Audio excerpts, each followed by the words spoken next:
Bonjour tout le monde, bienvenue à ce nouveau rendez-vous de Folie douce. Ici Yvan Bugeaud. Dans quelques minutes, je reçois en compagnie de Marie Toutan Benoît Saint-Pierre. On va parler ensemble de père aidant. Alors, pour ceux qui connaissent moins ce que c'est le concept de père aidant, on va apprendre à mieux connaître ça dans quelques instants. On a à l'Espresso et l'Espresso allongé le thème la dyslexie. En début de deuxième demi, on reçoit William Georges. C'est sa première fois à la radio. Il va nous parler de santé mentale chez les hommes. Comment ça peut être tabou de vivre des problématiques de santé mentale chez les hommes. Alors, on va avoir tout ça dans la prochaine heure de l'émission Folie douce. On a bien sûr des chansons. On commence avec la première des Cowboys fringants. La chanson s'intitule « On tient le coup ». Bienvenue à Folie douce.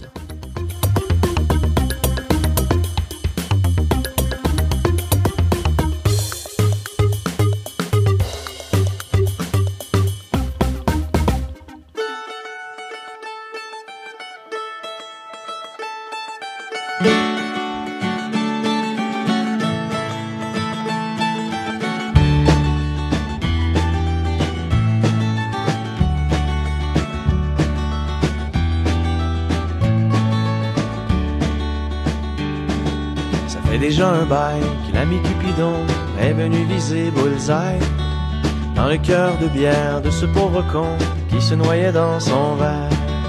Je sombrais au bar comme un homme à la mer quand t'es apparu comme un phare. Depuis ce moment, t'es le pied à terre, à l'abri de mes tourments. Entre les écueils et les joies, on se lâche pas puis on tient le coup. Si l'amour zigzague un peu des fois, il est jamais ben loin chez nous.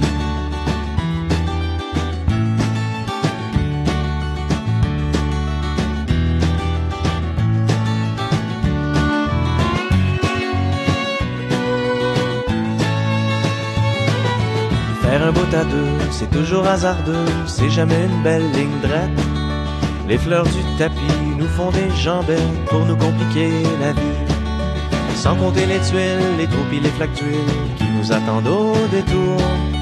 Mais avant que l'amour meure et nous effiloche, on s'attache avec la broche. Entre les écueils et les joies, on se lâche pas pis on tient le coup.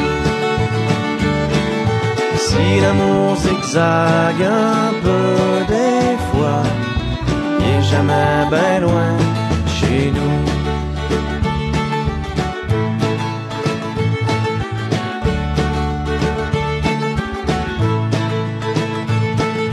Toi ma vieille blonde, oh Eva jolie, tu es ma veilleuse de vie. Le havre de paix, le petit point sur la map, sur lequel je garde le cap. C'est rien qu'une histoire, comme il y en a d'autres, mais ça reste quand même la nôtre. Quand arrive le soir, on tire les couvertes, au lieu de lancer la serviette. Couché en cuillère, collé sur ton derrière, t'es mon petit port de mer. À la fois la lumière et le gouvernail, qui me ramène au bercail. Entre les écueils et les joies, on se lâche pas pis on tient le coup. Si l'amour zigzague un peu des fois, il est jamais ben loin chez nous.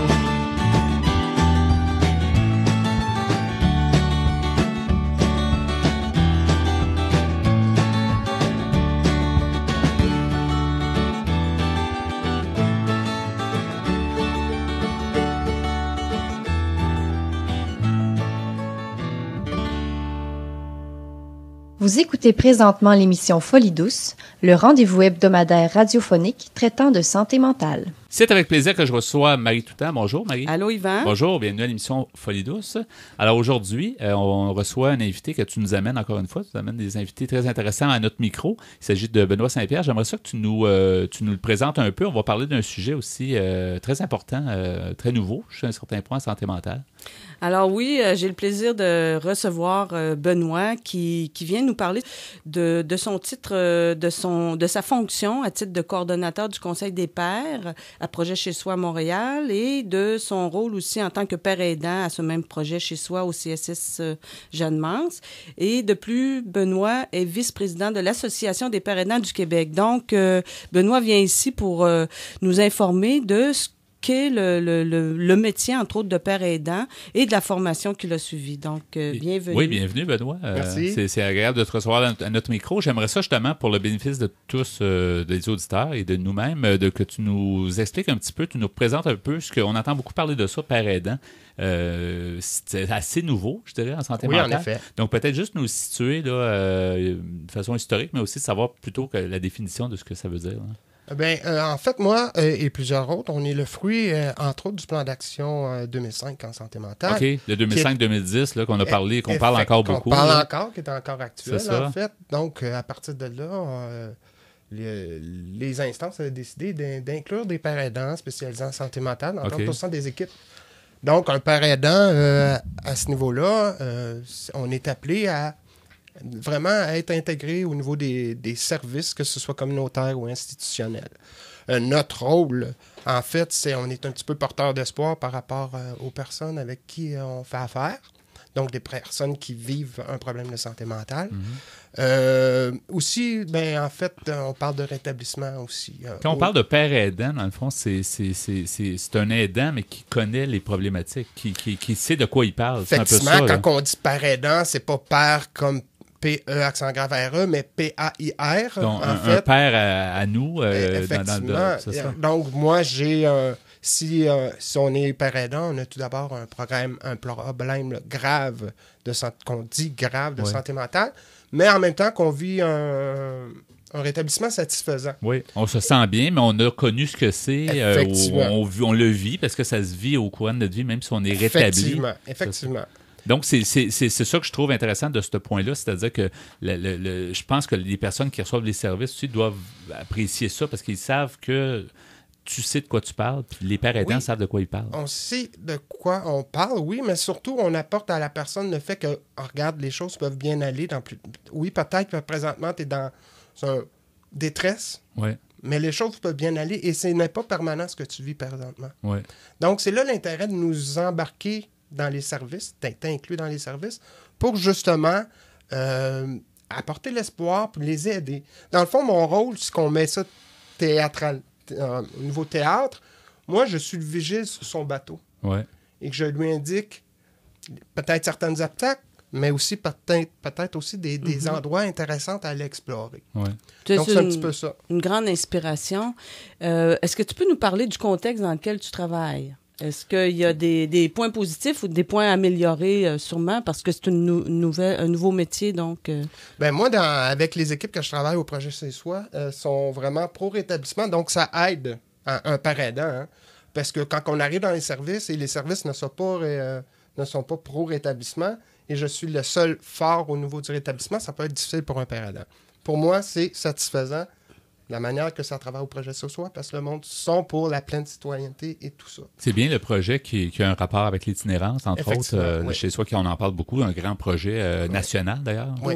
Qui éprouve présentement quelques petites en fait, on attend encore des décisions au niveau des décideurs publics pour savoir les fonds. Comment ça poursuit. On souhaite que ça poursuive. C'est une vaste étude, un vaste projet en fait à travers le Canada. C'est quand même ambitieux, puis c'est une bonne nouvelle. C'est porteur, un projet absolument. aussi important. Là, c'est intéressant qu'on s'intéresse tant que ça à la problématique. Là. Effectivement, puis ce qu'on va sûrement remarquer dans la recherche, quand les données vont sortir, c'est que ce qu'on remarque, c'est que ça coûte aussi cher de voir une personne dans la rue que la voir et l'aider à se loger et l'aider à amener une équipe clinique puis la suivre semaine après semaine. Oui, c'est ça. Absolument. On est en train de le prouver. Puis c'est pas mal plus intéressant d'avoir une équipe rapprochée, là, plus humaine. Puis c'est ça, au-dessus de ça, la personne aussi a une super meilleure qualité de vie. Puis à la base, c'est ça qui compte. OK. Ouais. Est-ce que tu peux nous parler aussi de la formation qui est donnée pour devenir père aidant? Qui est-ce qui peut accéder à cette formation-là pour devenir un peu comme toi? Oui. Je pense qu'une des qualités importantes, il faut qu'on réussisse à avoir une certaine distance par rapport à notre parcours expérientiel. Je ne dois pas être émotif par rapport à la Mm-hmm. personne, même si des fois, ça peut être difficile à entendre la souffrance de l'autre personne. Parce que tu peux reconnaître des moments difficiles que tu as vécu aussi. Oui, bien, souvent, je vais arriver justement avec une partie de mon histoire qui peut être intéressant, la guider, de dire que j'ai vécu les mêmes choses qu'elle.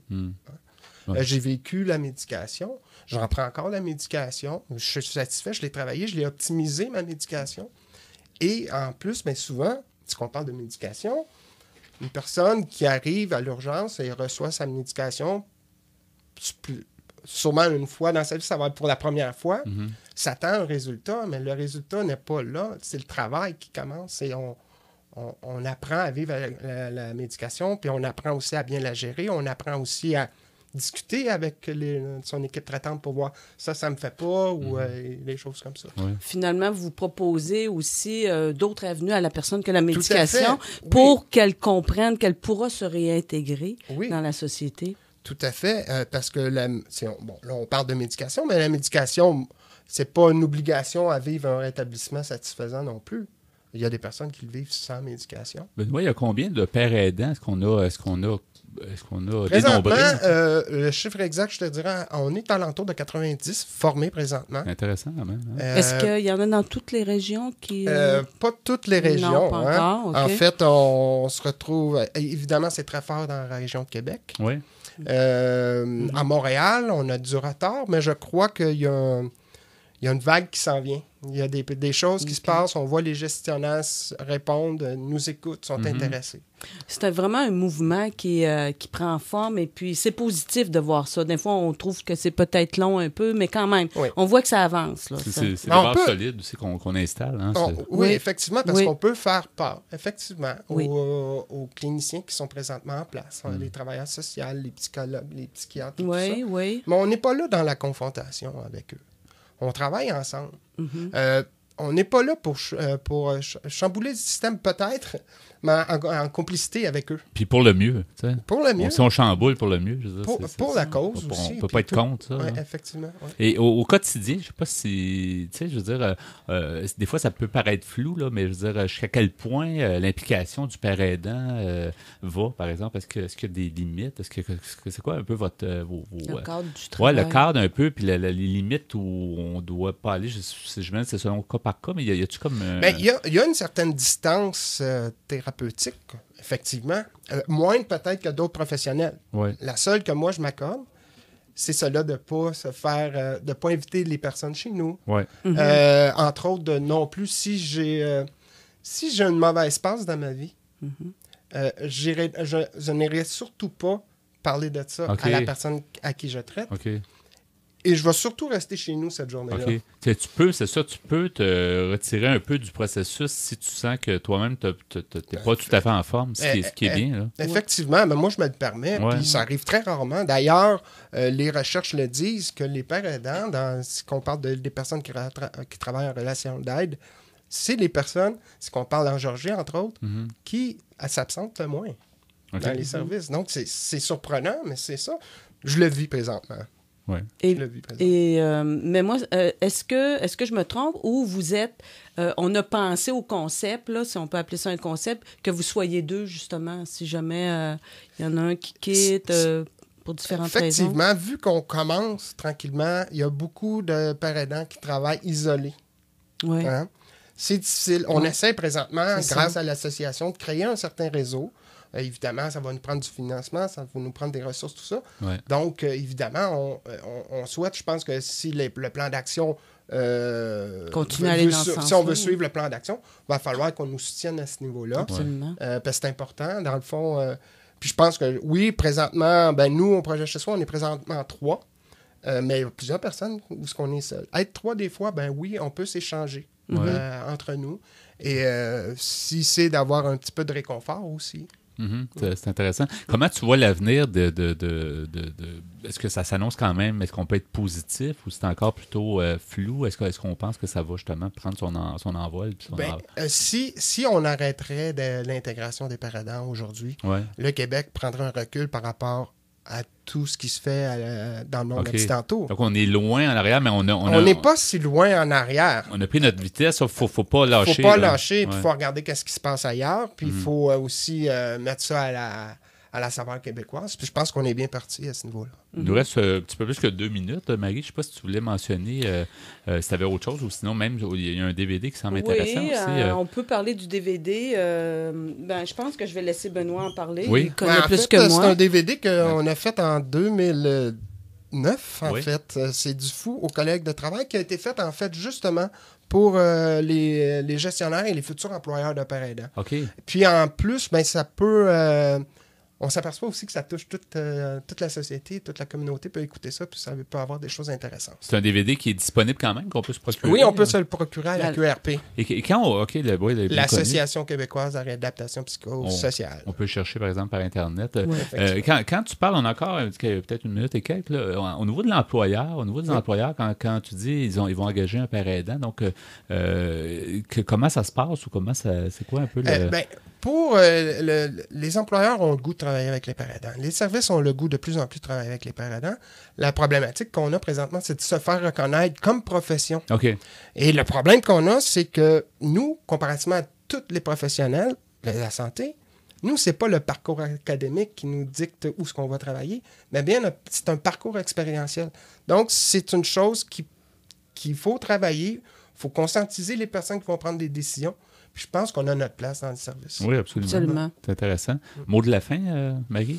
Je suis très contente, malgré le court temps qu'on a à recevoir Benoît, parce qu'il y aurait eu beaucoup de choses à nous dire. Je suis satisfaite, je suis bien contente qu'il soit venu, puis qu'il annonce le fait, justement, qu'il faut que le projet se poursuive. C'est plus qu'un projet, là, c'est une réalité. Puis je crois que même, on n'a pas parlé du lien avec l'Université Laval à Québec, mais il y a une formation d'accréditation. Il faut dire, la formation que j'ai reçue à l'époque n'était pas reconnue par l'Université Laval, mais depuis... effectivement, je pense 2009, elle est reconnue comme une formation. Bon. Il y a le tag de l'Université Laval, donc c'est pas une petite formation. Là. Si on veut en savoir plus en terminant, Benoît, est-ce qu'il y a soit une adresse web ou quelque chose à chercher? C'est le programme Père aidant réseau. On peut le trouver sur le site de la QRP, comme je disais tantôt. Ou chercher dans un engin de recherche programme Père aidant réseau Québec. Ça. Donc, on va sûrement assez facile à trouver. Je vais peut-être terminer en disant qu'il y a une formation qui se donne pratiquement à chaque mois de septembre de chaque année. Il y a une inscription à faire, donc les gens peuvent trouver ça sur le site aussi. Sur le site, et je l'invite à communiquer avec programme Père aidant réseau. Parfait. Merci beaucoup, Benoît, d'avoir été des nôtres. Merci, Marie, de nous avoir amené cet invité. Merci. Alors, à la prochaine. Bonne continuité. Merci de m'avoir invité. Au revoir. Ça nous fait plaisir. Bye-bye. Bye.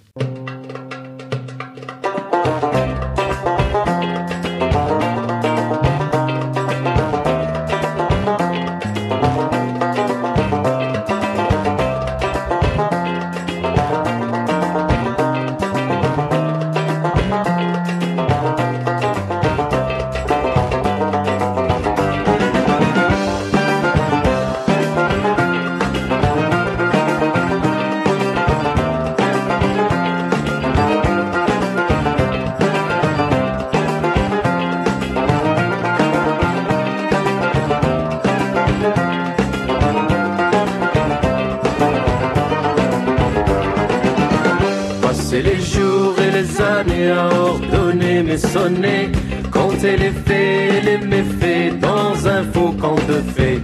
Passer les jours et les années à ordonner, mais sonner, compter les faits et les méfaits dans un faux conte de fées. Un faux conte de fées.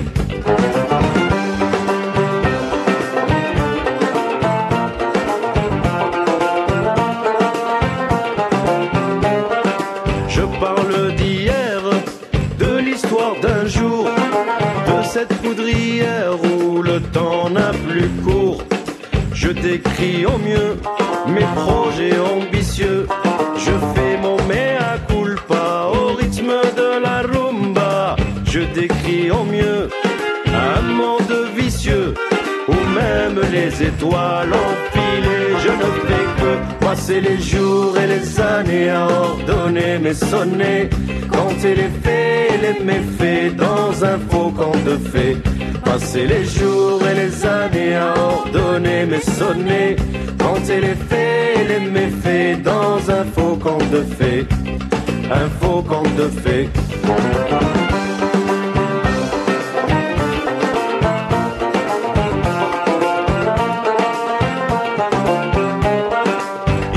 était une nuit un marchand de bruit qui vendait de la pluie dans une ville en suie. Il disait ben quoi, je chante sous les toits de ceux qui n'ont pas de thunes et ceux qui ont de quoi. Il disait Seigneur, c'est la dernière heure où je vends mes mots, mes tours et mes calembours. Passer les jours et les années à ordonner mes sonnets, compter les faits, les méfaits dans un faux conte de fées. Passer les jours et les années à ordonner mes sonnets, compter les faits, les méfaits dans un faux conte de fées. Un faux conte de fées.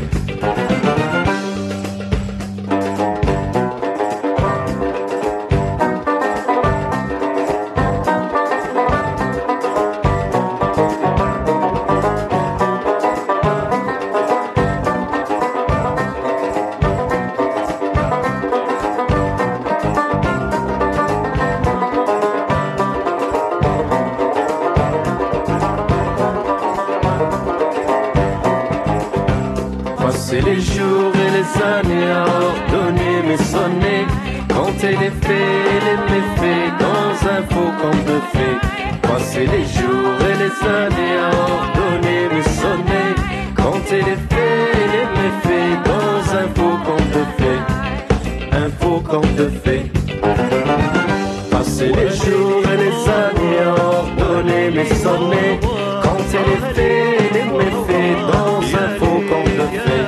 Passer les jours et les années à ordonner les sonnets, compter les faits, les méfaits dans un faux conte de fées. Si vous voulez participer à Folie douce, si vous avez des suggestions, vous pouvez nous téléphoner à notre boîte vocale au 514-990-9604, le 514-990-9604. C'est maintenant le temps du bloc Espresso. Bonjour Pierre Laporte. Salut Yvan. Bonjour Ghislain Malo. Bonjour, bonjour. Alors, aujourd'hui, Pierre, ton sujet, c'est la dyslexie. Oui, un sujet dont on entend souvent parler. Je vais vous parler des manifestations principales et je vais vous parler d'un endroit ici à Montréal qu'on appelle le CENOP. Mais tout d'abord, il faut dire que la dyslexie, ce n'est pas considéré comme une maladie mentale en tant que ça. Ce n'est pas une maladie, c'est plus un problème... Un trouble de l'apprentissage. Un trouble de l'apprentissage, un problème neurologique, on pourrait dire, qui se manifeste de toutes sortes de façons.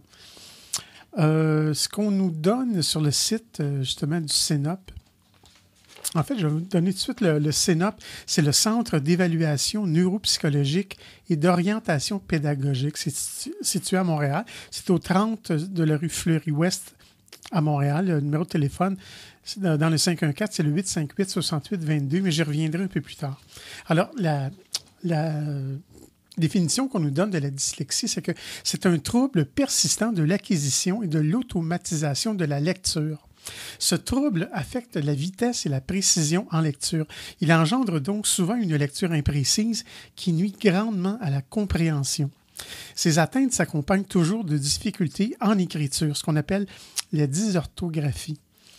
Et ces troubles peuvent rendre très ardu le cheminement scolaire des jeunes partout où la lecture et l'écriture sont sollicitées. C'est-à-dire non seulement pour le français, mais aussi pour les autres matières, comme les mathématiques, les sciences, l'histoire, etc., parce qu'on a toujours besoin de lire finalement. Et ça peut même influencer sur la lecture des chiffres. Il faut savoir que les enfants qui présentent ce trouble ont malgré tout de grandes forces cognitives sur lesquelles ils peuvent s'appuyer afin de développer des stratégies de travail pour compenser leurs lacunes. Parce que ça, c'est une chose importante parce que les jeunes qui sont atteints de ces problèmes de lecture peuvent être aussi intelligents que n'importe quel enfant, même être brillants dans plusieurs domaines.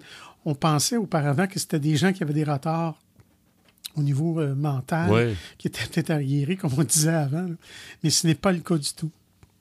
Les manifestations, comme je le disais tantôt, sont nombreuses. Parmi les plus fréquentes, il y a l'omission ou la substitution et l'inversion de sons dans les mots. Comme par exemple, si on prend le mot « page », ça peut être mélangé avec le mot « plage » ou le mot « poulet » qui peut être confondu avec « poulain » ou le mot « foule » qui est confondu avec le mot « flou ». Donc, des mots qui se ressemblent. Il y a souvent aussi la confusion entre les lettres qu'on appelle les lettres miroirs, comme le B et le D, c'est-à-dire des lettres qui se ressemblent mais qui sont Là, c'est difficile à dire à la radio, mais la boule n'est pas du même côté. La boule est de l'autre côté. Ouais. Oui, c'est ça, comme la lettre P ou la lettre Q, c'est la même chose. C'est ça. Et aussi, il peut y avoir confusion dans les sons qui sont proches, comme par exemple CH qui fait ch et le J, ou le D et le T qui se ressemblent. Il y a aussi souvent des difficultés importantes au niveau du décodage. C'est-à-dire que la lecture, dans le cas de ces personnes-là, va être lente et souvent saccadée. Ces personnes-là vont souvent deviner parfois les mots en se fiant aux premières lettres ou encore en se fiant au sens de la phrase. Souvent aussi, on va avoir de la difficulté à reconnaître les mots dans leur ensemble. On peut avoir aussi de la difficulté à lire les mots irréguliers. Les mots irréguliers, c'est quoi? C'est les mots qui ne se prononcent pas comme ils s'écrivent, comme le mot « monsieur » ou le mot « fils », le mot « femme », etc. Ces gens-là aussi peuvent sauter les petits mots de relation et de liaison dans les phrases, comme les prépositions, les adverbes, etc.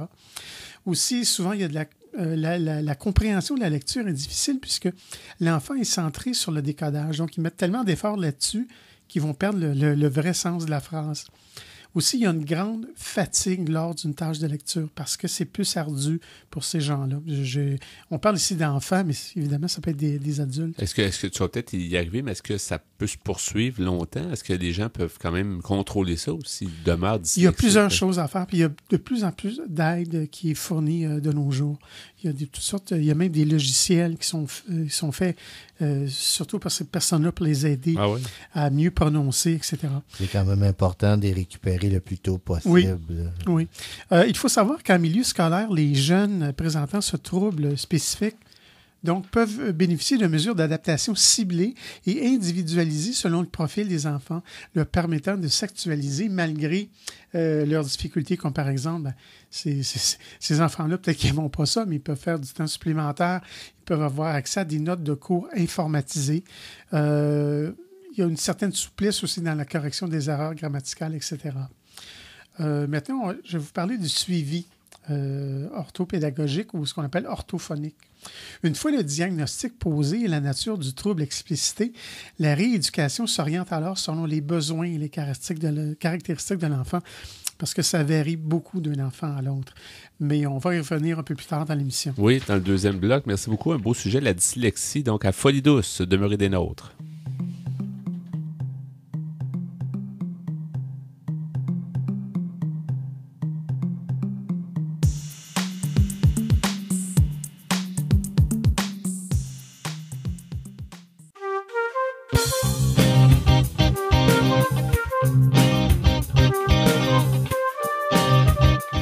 À venir dans l'émission Folie douce, notre invité est William Georges. Nous discutons ensemble de santé mentale chez les hommes. À l'Expresso allongé, nous poursuivons sur le sujet de la dyslexie. Vous entendrez de plus en chanson La Mal-lunée de Sarah Toussaint et Je ne peux plus te chasser de mon cœur de Isabeau et les chercheurs d'or. Vous souhaitez réagir aux propos de l'émission, vous désirez participer à Folie douce, vous avez des suggestions, écrivez-nous par courriel à l'adresse foliedouce@antenne.qc.ca ou téléphonez-nous au 514-990-9604. Vous écoutez Folie douce, l'émission hebdomadaire qui démystifie les problématiques de santé mentale depuis plus de 20 ans. De retour au micro dans quelques instants.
Vous êtes branchés sur Folie douce. Soyez au courant des multiples thèmes de la santé émotionnelle. C'est avec plaisir que je reçois mon invité, William Georges. Bonjour, William. Bonjour. Bienvenue à l'émission Folie douce. Merci beaucoup. Une première pour toi, je pense, à la radio. C'est une première, puis je suis très content de venir. Et c'est un peu un rêve, ou en tout cas, tu avais espoir un jour de pouvoir aller dans un studio radio. Alors, te voici. Oui. C'est bien. Ça fait longtemps que tu avais cette idée? Ça faisait longtemps que j'avais cette idée. Ouais. Et c'était surtout pour venir en aide aux autres. Oui, et on va parler aujourd'hui avec toi d'un sujet important. D'abord, c'est la santé mentale, bien sûr. Folie douce, c'est ça. Mais la santé mentale chez les hommes, on n'en parle pas tant que ça. Puis il y a beaucoup de tabous face à ça. Puis c'est ce qu'on va essayer de démystifier, en fait, aujourd'hui. C'est un sujet que tu m'as proposé. Je trouvais ça très intéressant. J'aimerais d'abord que tu m'indiques un peu, puis au bénéfice des auditeurs, un peu ton histoire, parce que tu as eu un cheminement, tu as eu un vécu, tu vis des choses, tu as vécu des choses au niveau de la santé mentale. Donc, j'aimerais ça que tu nous fasses un peu une histoire pour qu'on te connaisse un peu mieux. Oui. Ben, je fais de l'épilepsie. Oui.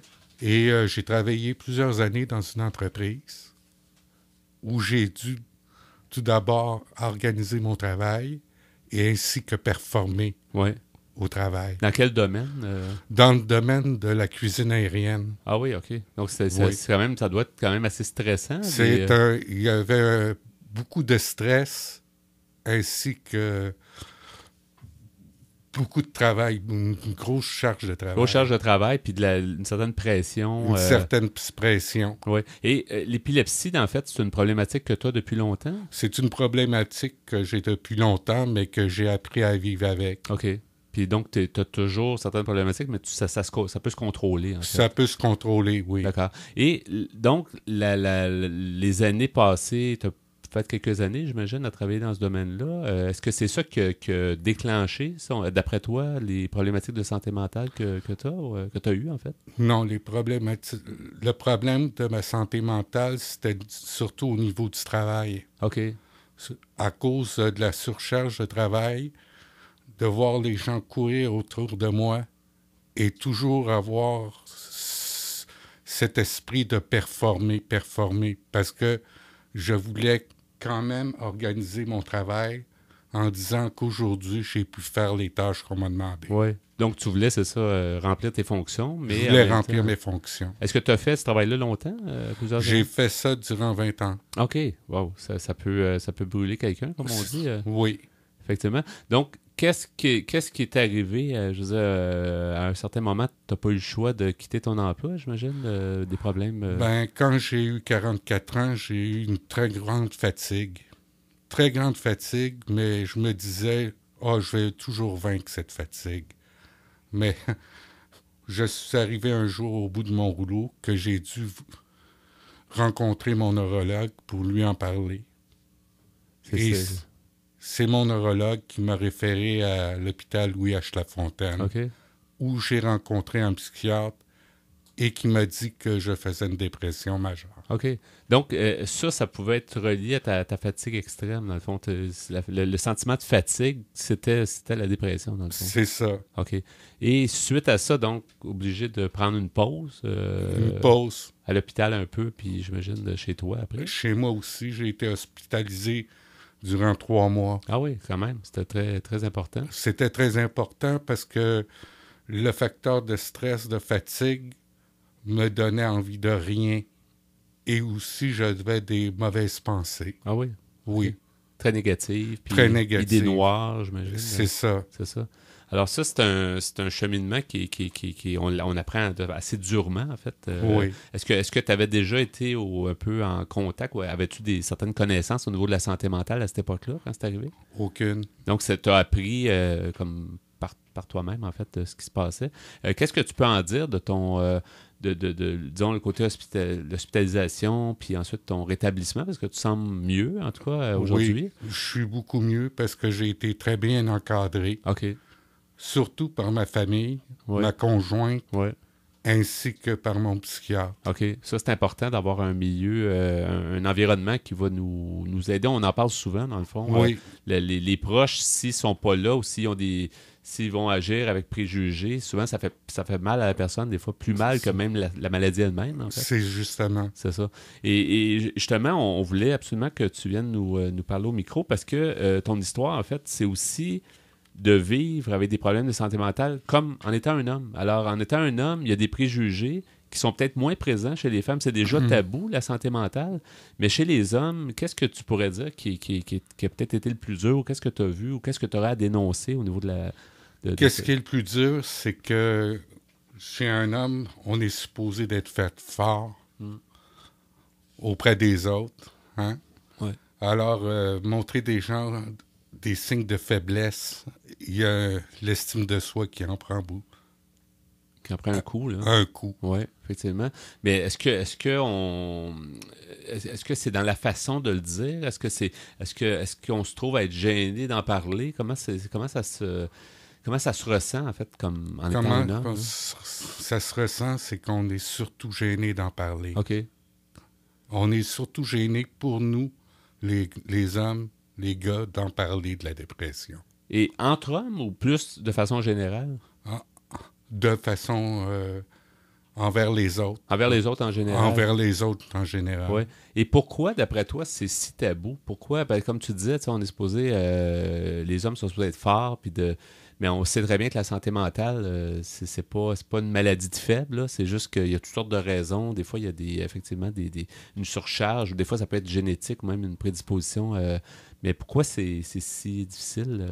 Ben, si c'était très difficile, c'est parce qu'il y a 10 ans, on en entendait parler beaucoup moins. Oui. Tandis que maintenant, on entend beaucoup plus parler de la dépression. Oui. On entend parler des artistes qui ont fait des dépressions. Alors, c'est sûr que si j'aurais été dans le contexte de maintenant, j'aurais été beaucoup moins gêné d'en parler. Oui. Et est-ce que tu penses qu'on fait assez dans le milieu de travail pour prévenir ça? Parce que tu parlais d'un milieu stressant, le milieu justement où tu devais probablement accomplir un certain nombre des repas pour les compagnies aériennes. Là. Alors, c'est quand même... Oui, je trouve qu'on n'en fait pas assez parce que les entreprises ne se fixent pas une limite. Ils veulent toujours performer, puis encore plus, puis encore plus. Ils ne savent pas où s'arrêter. Au détriment de la santé. Au détriment de la santé, ouais. Des employés, de la santé mentale. Est-ce que depuis ce temps-là, comment t'as réorganisé ta vie? Est-ce que tu réussis à trouver un sens à ta vie d'abord? Et puis, comment tu peux réorganiser ta vie justement? C'est quand même difficile à 44 ans. On est comme à mi-chemin un peu dans notre vie, en gros. Puis on est supposé être dans un moment où, normalement, ça va assez bien. On a tous ses moyens. Oui, c'est ça. On a les moyens. On a souvent une famille. On a beaucoup de choses. On a encore beaucoup d'objectifs à 44 ans. Alors, ça tombe comme un... Ça tombe comme un coup de masse sur la tête. Oui. Et comment on s'organise après ça? Ça fait même un certain temps que c'est arrivé, mais que le diagnostic est arrivé. Mais depuis ce temps-là, comment tu organises ta vie? Ben, j'ai appris à organiser ma vie d'une façon différente. Et si ça n'aurait pas été de mon psychiatre, je n'aurais pas trouvé de sens à ma vie. Okay. Puisque lui-même m'a référé à un centre de jour où j'ai pu découvrir des activités et socialiser à nouveau avec du monde. Est-ce qu'on se rebâtit une confiance avec ça? On se rebâtit une confiance aussi. Ça fait quelques années que je vais au centre et maintenant je fais partie du conseil d'administration. Okay. Alors, en travaillant plus, je trouve un sens à ma vie puisque je fais du bénévolat et je viens en aide aux autres. Est-ce que tu te reverrais travailler dans un horaire... sûrement pas aussi stressant, mais est-ce que tu te reverrais dans quelque part dans le milieu du travail ou si c'est comme difficile à concevoir? C'est difficile pour moi de le concevoir puisqu'il y a des journées que je suis vraiment pas bien. Il n'y a pas une journée où je peux dire que je suis en bonne santé puis en bon état pour fonctionner. Oui. Ça peut être cyclique, dans le fond. Il y a des journées meilleures que d'autres. Là. Il y a des moments de la journée où je suis mieux et des périodes de la journée où je fonctionne moins bien. Oui. Et qu'est-ce que tu entrevois pour l'avenir, justement, quand tu regardes ta situation? Est-ce que tu quand même, tu réussis à avoir de l'espoir par rapport à ta vie et puis ce que tu fais, tout ça? J'ai beaucoup d'espoir parce que pour moi, c'est tout du passé. Et comment j'entrevois l'avenir, c'est en découvrant de nouveaux passe-temps, en aidant les autres, en faisant du bénévolat, puis socialiser avec tout le monde, là. Oui. On dit souvent, il y a des gens qui nous disaient, les invités, que souvent le rétablissement commence quand on accepte la maladie. Quand on accepte la maladie, pas parce qu'on est défaitiste et qu'on dit je suis malade, c'est plutôt qu'on accepte en même temps d'être aidé par notre milieu, par les organismes, par tout ça. Est-ce que tu dirais que c'est un peu quand même vrai comme affirmation? Oui. Oui. Et il nous reste à peu près 1 minute. Dans les services de santé mentale, qu'est-ce que tu améliorerais en ayant vu autant au niveau hospitalier, les organismes, ça? Qu'est-ce que tu trouves qui manque peut-être pour aider encore plus les gens à se rétablir? Ce qui aiderait les gens encore plus pour s'établir, ce serait de supporter le conjoint. Parce que c'est autant une grosse épreuve pour celui qui fait une dépression que pour la conjointe comme telle. Que pour la personne elle-même, c'est ça? Oui, c'est ça. Souvent, ils sont oubliés. Souvent, les gens alentours, même les enfants ou les conjoints, les gens proches, en fait, sont les gens oubliés. Proches sont souvent oubliés, alors ça serait de supporter les gens proches dans cette épreuve. C'est intéressant. C'est autant une épreuve difficile pour ceux qui nous entourent que pour nous autres mêmes. Oui. Merci beaucoup, William. C'était fort intéressant de ça me fait plaisir. J'espère que tu as apprécié ton expérience d'être en studio avec nous. Oui, puis ce que j'ai apprécié, c'est de venir en aide à ceux qui ont à traverser cette épreuve. Oui, on peut dire qu'il y a toujours de l'espoir, même si, comme tu dis, il y a des moments plus difficiles, mais à quelque part, tu réussis quand même à trouver un sens à ta vie et peut-être ça t'a fait évoluer dans un autre domaine dans ta vie, en fait, peut-être plus du côté humain, en fait, que tu aurais peut-être moins vu si ça n'avait pas été de ton diagnostic. Et si j'ai un message à donner aux autres, c'est de ne pas lâcher son bout. Au fond du tunnel, il y a la lumière. Oui, merci beaucoup. Merci de ton témoignage, puis félicitations pour ta présence en studio. Au plaisir de se reparler. D'accord. Merci. Bonne journée. Bonne journée. Au revoir.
La triste J'aurais tant voulu être une artiste, savoir m'exprimer, mieux n'être maman dans un champ de presse et courir comme les autres. Mais la paresse l'emporte sur ma sagesse, je ne dérange personne. Mais l'on dit que je déconne un peu trop ma vie. La liberté de l'un dérange les pas sérieux des autres. La liberté dérange, mais je n'assume pas cette faute. Sur ma calèche de voyageuse mal achevée, je décore de flamèche mes histoires entartées. Converti aux fantasmes et aux hallucinations, la musique chapeaute ma carapace de fer. Peu importe si je brûle en enfer, mes croyances sont aussi fortes que les mots que l'on enterre. Sous la peau des pseudo-musiciens qui jouent de notes et ainsi font la cadence canotier avant matelot. On abandonne la qualité pour faire des sous avec des sauts, des sous avec des sauts. Des solistes qui ne tiennent pas la route sans trop manger leur croûte. Ils en viennent à se jouer de vous, se jouer de nous et par-dessus tout clouer leurs atouts au plancher à force de ne plus avancer. À force de ne plus avancer. À force de ne plus avancer, mais avancer plus rapidement que la mal-lunée. Où est les mal-lunés? Où est les mal-lunés? Oh, oh,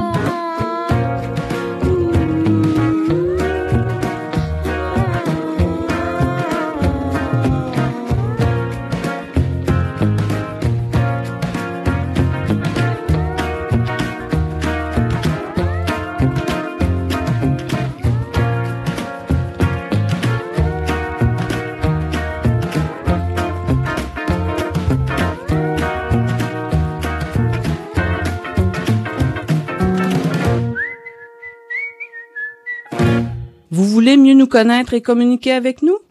Visitez notre site internet au www.antenne.qc.ca. Antenne.qc.ca. Nous poursuivons avec la thématique que Pierre nous a amenée en début, un peu plus tôt dans l'émission, donc la dyslexie. Alors Pierre, pour ton espresso allongé, on poursuit sur ce sujet intéressant. Oui, ton texte il est tout bien écrit. Oui, il n'est pas à l'envers. Je vais essayer de bien lire ce que j'ai à lire. On blague un peu. Ça ne doit pas être drôle pour les gens qui doivent se trouver des trucs, mais j'imagine oui, qu'il y en a. Mais remarquez que oui, c'est ça, mais on a toutes sortes de façons d'aider les gens aujourd'hui qui ont ces problèmes-là. En as-tu parlé? Est-ce que ça touche beaucoup de monde? On n'a pas donné de statistiques là-dessus. On entend souvent, c'est quand même fréquent. Oui, mais j'aurais aimé qu'on ait des statistiques, même ici au Québec, sur quel pourcentage est atteint d'un problème de dyslexie. Mais parmi les choses que l'on peut faire, surtout avec les enfants qui sont atteints de dyslexie, il y en a beaucoup de choses à faire. Tout d'abord, un suivi individuel en orthopédagogie ou en orthophonie est souvent recommandé. Une rééducation spécifique des processus d'apprentissage et d'automatisation de la lecture est alors entamée, où l'on revoit avec l'enfant la connaissance des correspondances, ce qu'on appelle graphèmes et phonèmes, des stratégies de décodage et des reconnaissances des mots. On tente aussi de favoriser le transfert de ces nouveaux acquis et de ces nouvelles stratégies à leurs applications dans toutes les sphères académiques, c'est-à-dire la compréhension de la lecture, la rédaction, la résolution de problèmes, l'histoire, etc., c'est-à-dire dans tous les domaines. Il faut quand même, c'est utile un orthopédagogue, mais il faut qu'il y en ait assez dans les commissions scolaires et les écoles. Oui, encore, oui. Alors, tout ceci, c'est pour diminuer l'impact du trouble. L'intervention d'autres professionnels peut également être indiquée, comme par exemple des ergothérapeutes, des psychoéducateurs, etc., ce que l'évaluation neuropsychologique permet d'identifier. Maintenant, je vais vous parler de Olivier. Le petit Olivier, qui a 8 ans, n'aime pas lire. Les mots sont pour lui les pires mots, M-A-U-X. Lorsqu'on lui demande de lire à haute voix en classe, il est terrorisé. Lorsqu'on lui demande de lire dans sa tête, tout est brouillé. Alors que tout le monde autour de lui semble si bien se débrouiller avec les mots, lui, il ne fait que s'y buter. Les inquiétudes des enseignants et des parents amènent ces derniers à consulter en neuropsychologie pour tenter d'identifier le problème. C'est alors qu'ils apprennent qu'Olivier a un trouble d'apprentissage particulier qui se nomme dyslexie. Son cerveau qui ne décode pas de la même manière que les autres. Ce n'est donc pas parce qu'il est moins brillant que les autres. Au contraire, il possède de grandes forces dans d'autres domaines. Quel soulagement pour Olivier et ses parents. Après une rééducation en orthophonie, Olivier arrive maintenant à lire et à comprendre de petits textes. Il éprouve même un certain plaisir à lire ses romans d'aventure et est fier de voir tous les jours les progrès qu'il fait. Tranquillement, il reprend confiance en lui et est de plus en plus disposé à relever des défis. Maintenant, aux yeux d'Olivier, il y a pire mot, M-A-U-X, que les mots M-O-T-S.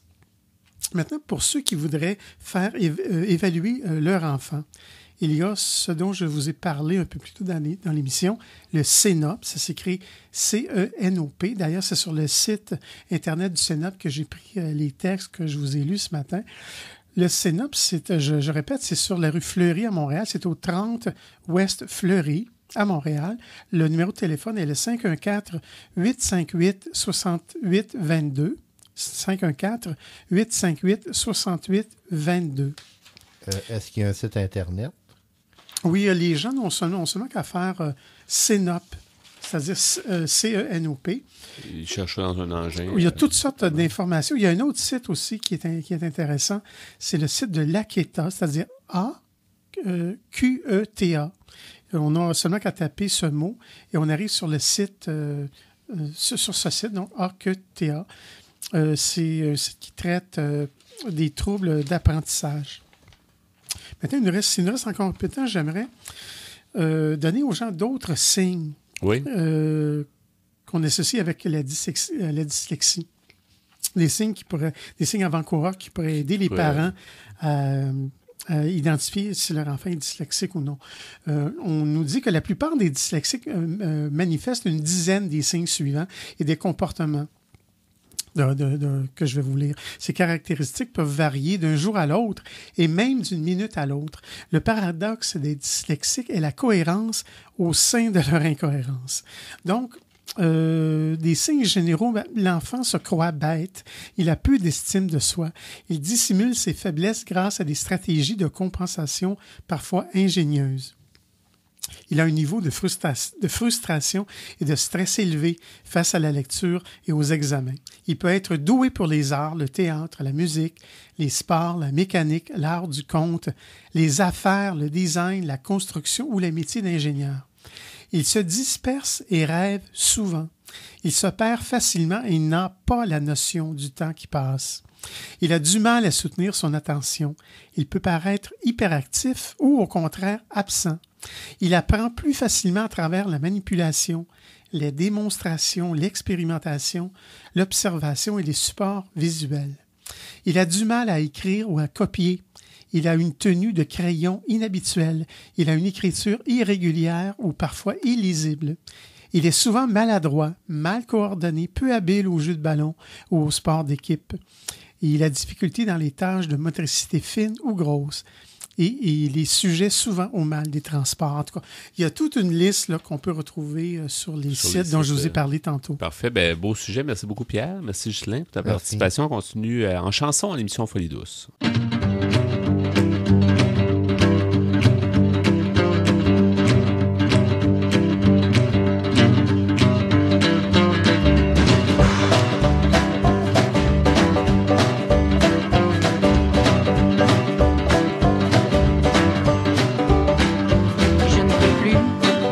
De mon cœur.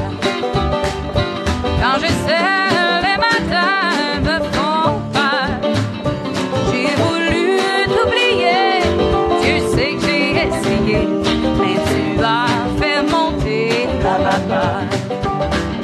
Je te parie que t'aimes ça tirer les fleurs, et du genre Roméo sans honneur, et crois-tu qu'il est bien sage des mirages, toi qui as fait chavirer mon cœur.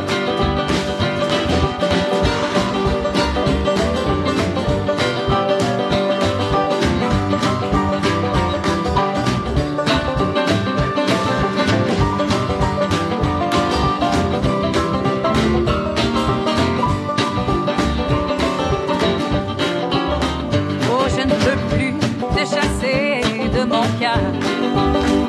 Quand je sais les matins me font peur, j'ai voulu t'oublier, Dieu sait que j'ai essayé, mais tu as fait monter la vapeur.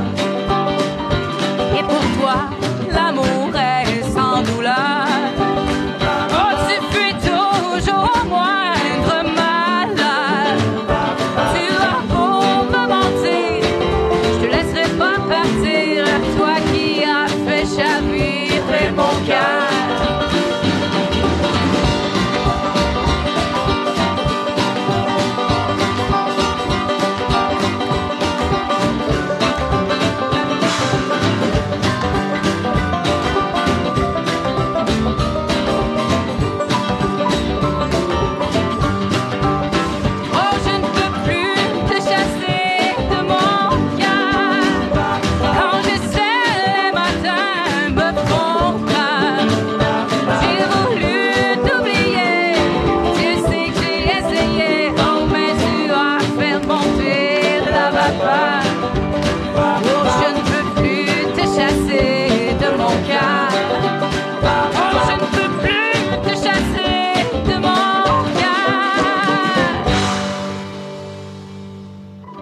Retour au micro à Folie douce, qui vous renseigne sur les difficultés émotionnelles. Nous complétons cette émission de Folie douce. On va y aller avec la nomenclature des chansons. Ghislain Malo, ici présent, ainsi que Pierre Laporte. On a écouté, donc, en début d'émission, on a écouté On tient le coup. Du groupe Les Cowboys Fringants. On a écouté un peu plus tard Compte à rebours. Du groupe Syncope. En deuxième demi, La Mal lunée. De Sarah Toussaint. Et à l'instant, Je ne peux plus te chasser de mon cœur. De Isabeau et les chercheurs d'or. C'est un peu long. Long titre et long nom de groupe. Alors, merci pour votre choix musical à toi et à Pierre. Merci Pierre pour la mise en onde ainsi que tes blocs Espresso et Espresso allongé. Bienvenue. Et donc, il était question dans ces deux blocs de la dyslexie. On en a appris un peu plus, puis à reconnaître aussi les signes. Mais comme on disait à micro fermé, souvent à l'école aussi, on peut des fois déceler ça assez jeune. Hein, fait que c'est de plus en plus jeune. De plus en plus jeune. Puis comme on dit, c'est quelque chose qui quand même, on peut surpasser un peu cette problématique. Merci beaucoup pour ces sujets.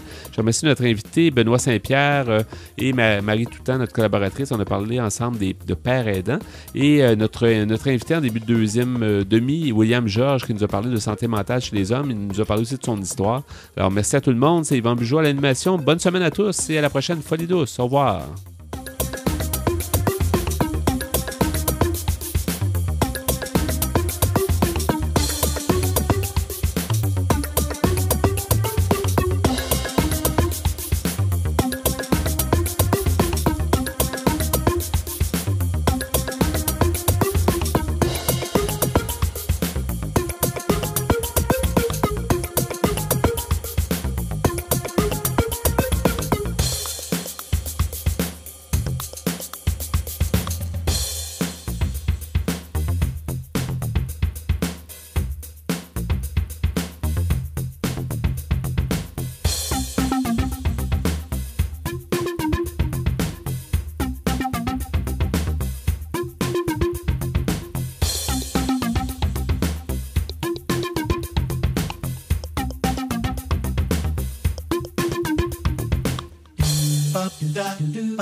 Pop